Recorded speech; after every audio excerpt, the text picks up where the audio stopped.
Everyone, कैसे हो सभी लोग। मैं हूं भास्कर भैया और आप सभी को स्वागत है रैंक प्लस पे।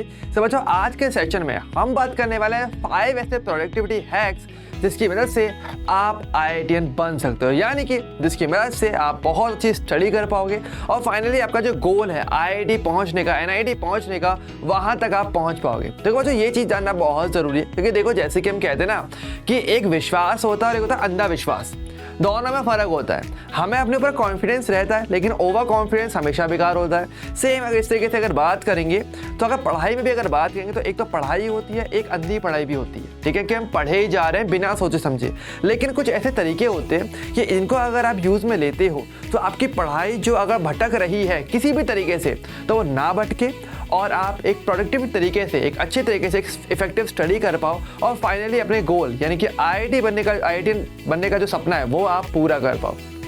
तो बिना किसी तरीके स्टार्ट करते हैं, ठीक है। लेकिन वीडियो को लाइक जरूर कर देना और अपने सभी दोस्तों के साथ शेयर जरूर कर देना जो भी आईआईटीएन बनना चाहते हैं, जिनका ड्रीम है आईआईटी कॉलेज में जाने का। ओके तो सबसे पहला जो आपका सबसे पहला एक हैक होना चाहिए वो है हमारा स्टडी ट्रैकिंग का। देखो, मैं अपने खुद की जर्नी भी आपके साथ शेयर जरूर करता हूँ कि स्टडी ट्रैकिंग का मतलब क्या होता है कि आप जो भी पढ़ रहे हो उसको पूरा नोट डाउन करते हुए चलो कि आपने क्या क्या पढ़ लिया है और आप आगे क्या पढ़ने वाले हो वो आप लिख करके रखिए।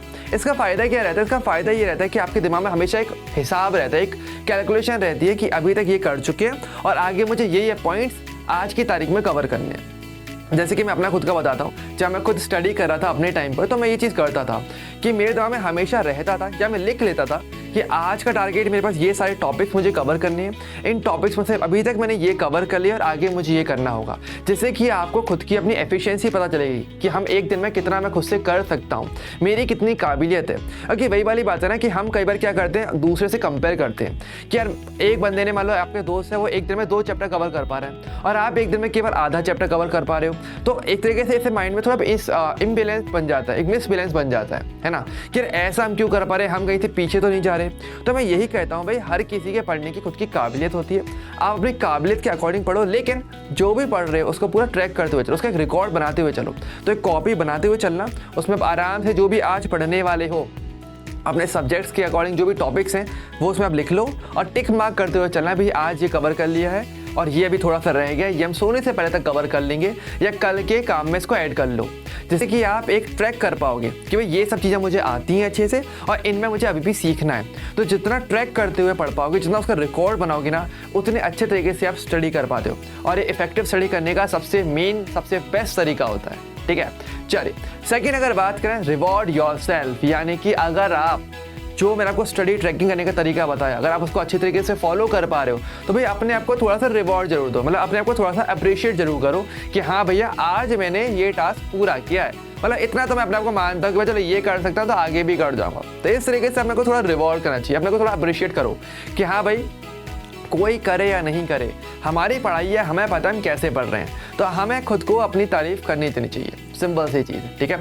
अब रिवॉर्ड आप कई तरीके से भी कर सकते हो, खुद की तारीफ करना भी एक अच्छी चीज़ होती है कभी कभार, ठीक है। इसके अलावा कुछ अच्छा खा पी लेना, ठीक है। अब ये मत करना कि पूरा शॉपिंग करने चला कि मैं तो शॉपिंग करूँगा, ऐसे भी मत चले जाना, ठीक है। उसमें तो टाइम भी वेस्ट हो जाएगा। क्योंकि सारा खेल देखो टाइम मैनेजमेंट का होता है कि आप अपने इस टाइम को किस तरीके से खर्च करते हो, ये बहुत ज़रूरी है, ठीक है। तो रिवॉर्ड अपने आप को दो, छोटा मोटा ही दो, ठीक है। कुछ नहीं तो टॉफ़ी खा ले, थोड़ी सी चॉकलेट खा ली, चलो ठीक है। इस तरीके से भी चलो मन भी अच्छा हो जाता है, ठीक है। खुद की थोड़ी बहुत तारीफ करें कि चलो यार ये टॉपिक्स अब मुझे अच्छे से आते हैं, तो मतलब मैं अब और आगे बढ़ सकता हूँ और अपने आप को और अच्छी ऊंचाइयों पर ले जा सकता हूँ। तो इस तरीके से थोड़ा बहुत अपने आपको रिवॉर्ड देना चाहिए, ठीक है। इससे काफ़ी माइंड भी फ्रेश रहता है और माइंड काफ़ी एक्टिव हो जाता है कि हाँ चलो हमें पता है हमें आगे कैसे कैसे जा रहे हैं, हम आगे बढ़ पा रहे हैं। अपने माइंड को जितना बता के रखोगे ना, उतना अच्छे तरीके से आपका माइंड ब्रेन वर्क करता है, ठीक है। चलिए थर्ड और सबसे इंपॉर्टेंट कहीं ना कहीं होता है कट सोशल मीडिया। देखो ये बहुत ज़्यादा ज़रूरी है।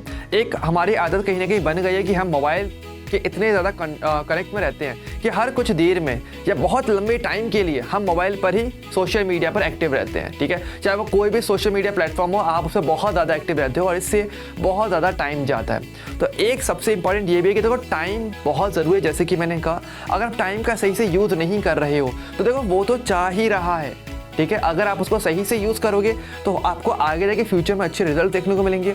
और अगर आप अभी हमें भटक जाओगे टाइम वेस्ट कर दोगे तो वो टाइम वापस लौट के नहीं आएगा, इसलिए ये बहुत ज़रूरी है, ठीक है। अच्छा, इसके लिए मैं आपको कुछ तरीके बता देता हूँ जिससे कि आप सोशल मीडिया पर ईजिली कट हो सकते हो या फिर एक सही तरीके से टाइम मैनेज कर पाओगे, जो पर्सनली मैं खुद भी करता था। सबसे पहला तरीका तो ये होता है कि देखो, जब हम सोशल मीडिया पे जैसे हम वर्क करते हैं, हम कभी भी हम मोबाइल यूज़ कर रहे होते हैं, हम ज़्यादातर केस में क्या करते हैं, अपने कंफर्ट जोन में बैठ जाते हैं, सोफे पे बैठ जाएंगे या आराम से बेड पर लेट जाएंगे और तब आराम से अपना मोबाइल आप स्क्रॉल डाउन कर रहे होते हो, सारा सोशल मीडिया देख रहे होते हो। अब ऐसे में क्या होता है, ज़्यादातर चांसेस है कि कंफर्ट जोन हर किसी को अच्छा लगता है और आप उस कंफर्ट जोन में रहने के लिए ही काफ़ी ज़्यादा टाइम वेस्ट हो जाता है उसमें, है ना। तो मेरी सलाह ये है कि लेकिन अगर आप वॉक करते हो, चलते हो, तो आपका बॉडी एक्टिव रहती है, ज़्यादा इफेक्टिव ओवरऑल आपका बॉडी सिस्टम वर्क करता है। तो ऐसे में अगर आपको कभी भी मोबाइल यूज़ करने की ज़रूरत पड़ रही है तो पहली बात तो कभी भी बैठे बैठे या फिर कहीं पर बेड पर लेट करके बहुत कंफर्ट जोन में होने के बाद मोबाइल यूज़ मत करो। मोबाइल यूज़ करना है थोड़ा बहुत, ठीक है, चलते हुए करो, इससे बॉडी भी एक्टिव रहती है, माइंड भी अच्छे से वर्क करता है और आपको पता है कि आपका टाइम जा रहा है, क्योंकि बॉडी को तो पता है ना कि भाई वो वर्क कर रही है, तो वो थकेगी भी हल्का हल्का करके। पैरों को तो एहसास होगा ही होगा कि हाँ भाई मैं चल रहा हूँ, ठीक है, कि हम चल रहे हैं, हम थकान भी हो रही है, ठीक है। तो आपको पता रहेगा कि आप कितना टाइम दे रहे हो, ठीक है। और ऐसे में आपको अगर पता रहेगा कि ज़्यादा टाइम मेरा नहीं गया है, फटाफट से मोबाइल रख दिया, वापस पढ़ने स्टार्ट हो गए। तो यही सबसे बेस्ट तरीका है, नंबर 1। दूसरा तरीका ये भी है कि देखो, अगर आप पढ़ रहे हो तो नोटिफिकेशन आते रहते हैं, सलाह मैं यही दूंगा उसको साइलेंट पे रखो और मोबाइल को सीधा नहीं उल्टा रखो, ताकि आपको दिखेगा नहीं। ये रहेगा मोबाइल मेरे पास में ही रखा है, वो एक टूल है, उसको टूल की तरह ही समझो कि यहाँ पे रखा हुआ है, कोई प्रॉब्लम थोड़ी है, कोई लेकर थोड़ी गया है, मेरे पास ही है, लेकिन अभी ये ऐसा उल्टा रखा हुआ है, अभी मैं पढ़ूंगा या पढ़ूंगी। और जब आपको लगे कि आपने चलो 1-2 घंटे अच्छे तरीके से पढ़ लिया है, अभी आपको देखने की ज़रूरत है किसी का कॉल मैसेज तो नहीं आया हुआ, तो फिर आप आराम से, फिर जैसे मैंने बताया, वॉक करते हुए फिर आप मोबाइल पर थोड़ा सा देख लीजिए, फिर मोबाइल रख दो, फिर पढ़ने बैठ जाओ। इससे आपके पास आपका थोड़ा सोशल मीडिया नेटवर्क भी रह जाएगा, थोड़ा सोशल मीडिया आपका थोड़ा माइंड भी फ्रेश हो जाया करेगा, लेकिन लंबे टाइम के लिए नहीं कि आप उसमें पूरा गुम हो जाओ, ये नहीं रहेगा। तो इस तरीके से करना ज़्यादा बेस्ट है, ठीक है। और एक थोड़ा सा एक ज़्यादा डिसिप्लिन वाला तरीका फिर ये हो जाता है कि आप अपने मोबाइल फ़ोन्स को सीधा अपने पेरेंट्स को ही दे दो कि भाई मुझे अभी ये नहीं चाहिए, और कम से कम 3-4 घंटे अपने पास ही रख लो। देखना नहीं, कुछ भी मत करना, स्विच ऑफ करके रख दो भले एक बार के लिए, ठीक है, चलो कोई बात नहीं है, ठीक है। तो पेरेंट्स के पास रहेगा, लेकिन ये थोड़ा सा डिसिप्लिन वाला तरीका ज़्यादा हो जाता है, जिसपे कभी कभार माइंड कहीं ना कहीं डिस्ट्रैक्ट हो जाता है कि भाई कोई घर वाला मेरा मोबाइल चला तो नहीं लेगा। तो ये डिस्ट्रैक्शन अगर आपको नहीं चाहिए माइंड में, तो सबसे बेस्ट जो मैंने 2 तरीके बताए, इनको यूज़ ज़रूर लेना। आप सोशल मीडिया से काफ़ी अच्छे तरीके से कट भी हो जाओगे और अपनी पढ़ाई पर भी ज़्यादा अच्छे तरीके से फोकस हो पाओगे और टाइम अच्छे से मैनेज होगा। तो ये तीसरा आपका हैक हो जाता है। चौथा अगर बात करें वो है आपका टाइमली रिवीजन। देखो, ये बहुत ज़रूरी है, हैक कह लो या एक सही तरीका कह लो, कुछ भी आप ऐसे कह सकते हो, पर ये ज़रूरी है। देखो, जैसे कि अगर हम टीचर्स की बात करें, अगर मेरी बात करते हो, जैसे मैं केमिस्ट्री आप सभी के लिए पढ़ाता हूँ, तो आपको पता रहता है कि यार मुझे हमेशा चीज़ें आती हैं। आप में से कोई भी रैंडम डाउट कभी लाइव क्लास में पूछते हो तो हमेशा आपको जवाब तुरंत मिल जाता है। रीज़न क्यों है? क्योंकि मैंने उसी सेम टॉपिक को कई बार रिवाइज़ किया है।